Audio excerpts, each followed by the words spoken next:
So the DL observation form is not a standalone, fill it out and you're done kind of a thing.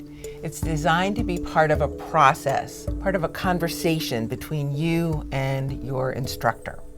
So at Cascade, what I do is at the beginning of the quarter, I make a list of everyone who needs to be observed this quarter. Once I got the list, I send the instructors out an email letting them know that they'll be observed this quarter. On the email, I include a link to the What Works Well document, a copy of the observation form, and a proposal for a plan. When to add me to the class, when we might be able to get together to talk about things. So I include the What Works Well document because it restates how we're addressing online classes these days. So I want them to know what I'm looking for. I include the observation form so they'll know how I'll be recording my observations. Some things you can see in the class. Do they have a syllabus? Is it easy to navigate? Are all the pieces there? So over the course of the quarter, I rummage about in the course as much as I can. You won't be able to observe everything. Some things you have to get the instructor to show you, like how they're responding to the students, some of their email interchanges. But you know what? That makes for a really good conversation. So when you do meet with your instructor about their online class, you've got some pieces to work with. They can step you through the class. You can give them some feedback on how they're doing. It's your opportunity to do some coaching. I feel that works really well. I also include student comments. I'll use the ones from the previous quarter since I'm trying to do my analysis sometime during the quarter.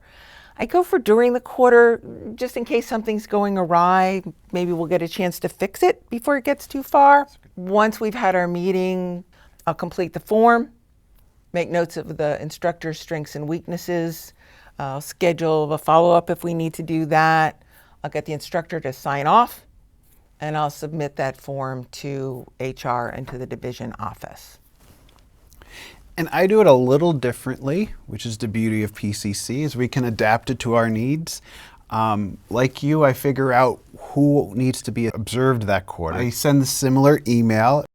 I wait the entire quarter until the very, very end, and at the end of the quarter is actually when I go into the class. And that's when I go in and I look at the whole package, from start to end.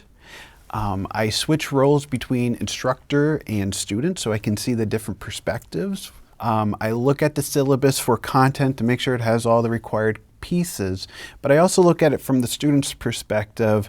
Does it answer all the questions? Does it align with the course calendar and all the due dates? And I just make sure everything looks good. And then I look at the grade book.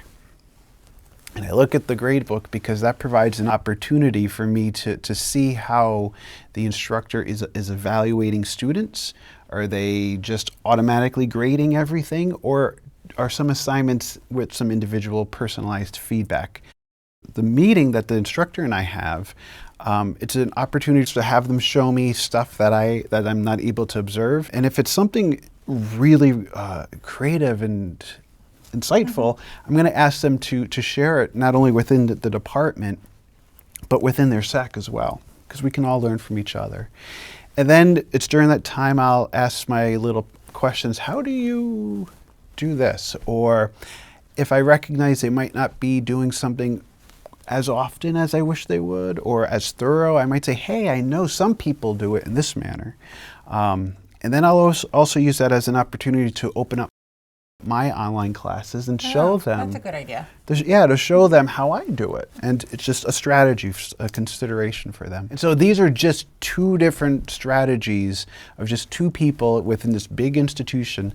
And so we're just excited to hear how other people do it as well.